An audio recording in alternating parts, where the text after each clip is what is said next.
This channel does not promote any violent, harmful, or illegal activities. All content provided by this channel is meant for an educational purpose only.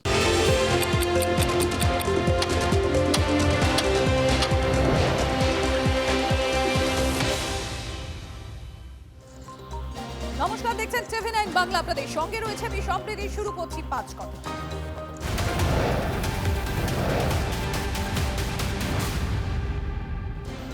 আর শুরুতেই যে খবরের দিকে আমাদের নজর থাকছে, ভোটের দুদিন আগে অগ্নিগর্ভ দাঁতন। বিজেপি প্রার্থী অজিত কুমার জানার উপর বাঁশ লাঠি নিয়ে হামলা, গাড়ি ভাঙচুর, পরপর বাইকে আগুন, রক্তাক্ত বেশ কয়েকজন বিজেপি কর্মী, ফাটলো মাথা, গুরুতর আহত 10 জনের বেশি বিজেপি কর্মী। হামলার অভিযোগ তৃণমূল কংগ্রেসের বিরুদ্ধে। দেখুন একবার কি পরিস্থিতি তৈরি হয় সেখানে।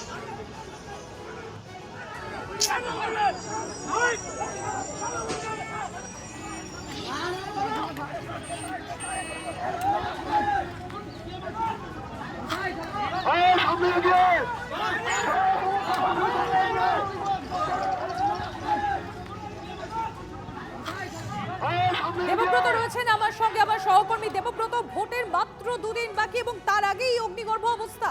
কি হয়েছিল, কি অবস্থা এখন?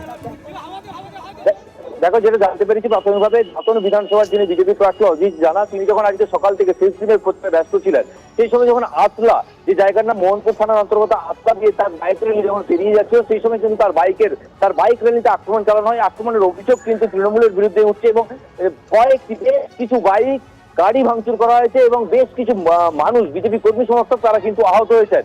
পাশাপাশি যিনি বিজেপি প্রার্থী তার হাতে কিন্তু লেগেছে এবং এই সমস্ত অভিযোগের পরেই কিন্তু তাৎক্ষণিকভাবে ওখান থেকে বিজেপি কর্মী সমর্থকরা চলে আসছে এবং পরবর্তী ক্ষেত্রে মোহনপুর থানার সামনে কিন্তু অবস্থানে বসে। যদিও সেই মোহনপুর থানার সামনে সেই অবস্থান কিন্তু এখনো চলছে এবং যে ছবি আমরা দেখেছি যে প্রায় লাইন দিয়ে বাইকের পর বাইক পড়ে রয়েছে, রাস্তায় আগুন জ্বলছে, মানে একদম ভয়ঙ্কর একটা পরিস্থিতি তৈরি হয়েছে বাংলাতে বা এই জেলায় বলতে পারি। ঠিক ভোটের একদিন আগে এই ভয়ঙ্কর পরিস্থিতি কিন্তু ওখানকার ভোটারদের কতটা প্রভাব ফেলবে সেটা কিন্তু দেখার বিষয়। যেভাবে আক্রমণ হয়েছে এবং যেভাবে মানুষ ইনজিওর্ড হয়েছে, আহত হয়েছে, যত বিজেপি কর্মী সমর্থক ছিল তার বেশিরভাগ কিন্তু মানুষ বিজেপি কর্মী সমর্থক, তারা কিন্তু আহত হয়েছে এবং যে বাইক র্যালিতে যত বাইক ছিল তার বেশিরভাগ বাইকে কিন্তু ভাঙচুর করা হয়েছে এবং আগুন লাগিয়ে দেওয়া হয়েছে। এ ধরনের ঘটনা কিন্তু ঘটেছে ওই মোহনপুর থানার অন্তর্গত আদলাতে। সম্প্রীতি। ধন্যবাদ দেবব্রত, নজর রাখো তুমি। আপনাদের জানিয়ে রাখি, ভোটের মাত্র দুদিন বাকি, অর্থাৎ আজ মঙ্গলবার, বৃহস্পতিবার ভোট এবং তার আগে দেখুন অগ্নিগর্ভ দাঁতন। বিজেপি প্রার্থী অজিত কুমার জানার উপর বাঁশ লাঠি নিয়ে হামলা, গাড়ি ভাঙচুরের অভিযোগ। শুধু এখানেই ক্ষান্ত নয়, পরপর বাইকে আগুন ধরিয়ে দেওয়া হয়।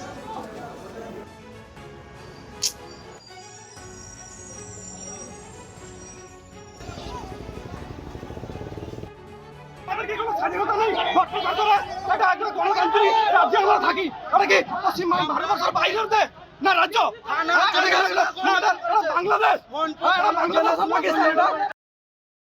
বিজেপিরা মিছিল নিয়ে যাচ্ছিল, যাবার পরে আমরা দাঁড়িয়ে দেখছিলাম।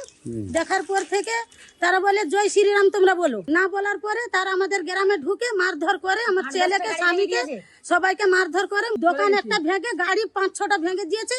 আমাদের উপরে অত্যাচার করেছে পুলিশ প্রশাসন থেকে। এদিকে নাম না করে জগদ্দলে বিজেপি প্রার্থী রাজেশ সিংকে নিশানা মমতা বন্দ্যোপাধ্যায়। দুধ কলা দিয়ে পুষেছিলাম, একটা সুযোগ দিয়েছিলাম, সুযোগের দুর্ব্যবহার করেছে, সেই দিনই জেলে পড়া উচিত ছিল। পলিউশন কন্ট্রোল বোর্ডকে পলিউটেড করে দিয়েছে।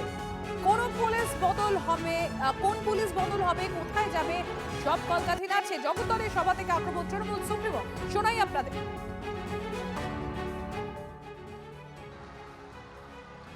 আমার অনেক ভুল আছে জানেন তো। এই আপনাদের এখানে যে প্রার্থী হয়ে দাঁড়িয়েছে, একে আমি দুধ কলা দিয়ে তারপরেও পুষেছি। আমাকে অভিষেক মাঝে মাঝে বলে, তুমি কে, তুমি কঠোর হতে পারো না, তুমি এত দুর্বল হও কেন? ঠিক কথা বলে। আমার উচিত ছিল সেদিনই জেলে পুড়ে দেওয়া, কিন্তু আমি পুড়িনি, একটা সুযোগ দিয়েছিলাম। সুযোগের দুর্ব্যবহার করেছে, পলিউশন কন্ট্রোল বোর্ডটাকে পলিউটেড করে দিয়েছে। আমি সব ঘটনা জানি। আর এখানে বসে কোন পুলিশ চেঞ্জ হবে, কোন পুলিশ কোথায় যাবে, সব কলকাঠি নাড়ছে। তোমার যে দিল্লিতে কত টাকা আছে এখানেও কত টাকা আছে, ইন্ডাস্ট্রি থেকে কত টাকা নিয়েছো তার হিসেবও কিন্তু কারায় গন্ডায় আমার কাছে আছে, এটুকু জেনে রেখে দিও। তুমি আমার কাছে টিকিট চেয়েছিলে, আমি দিইনি। কেন দেব? তোমাদের মতো চোর ডাকাতদের টিকিট আমি দিই না। মিটিংয়ে বলছে গাছে ঝুলিয়ে তৃণমূলকে পেটাবে, তার আগে নিজেদের বাঁচা, আগে নিজে বাঁচা চাচা, আপন প্রাণ বাঁচা। নির্বাচনের আগেই যদি এইভাবে হুঙ্কার দিস, তা নির্বাচনের পরে তোরা কি হয়ে যাবি বাবা? আসলে কি জানেন তো, কালিদাসের নাম শুনেছেন? মহাকবি কালিদাস যে গাছে উঠেছিল, সেই গাছের ডালে বসেছিল, সেই ডালটা কাটছিল। তেরাও হচ্ছে যে গাছের ডালে বসে আছে, সেই ডালটা কাটছে। আরে বিজেপি থাকবি না তো তুই থাকবি কোত্থেকে?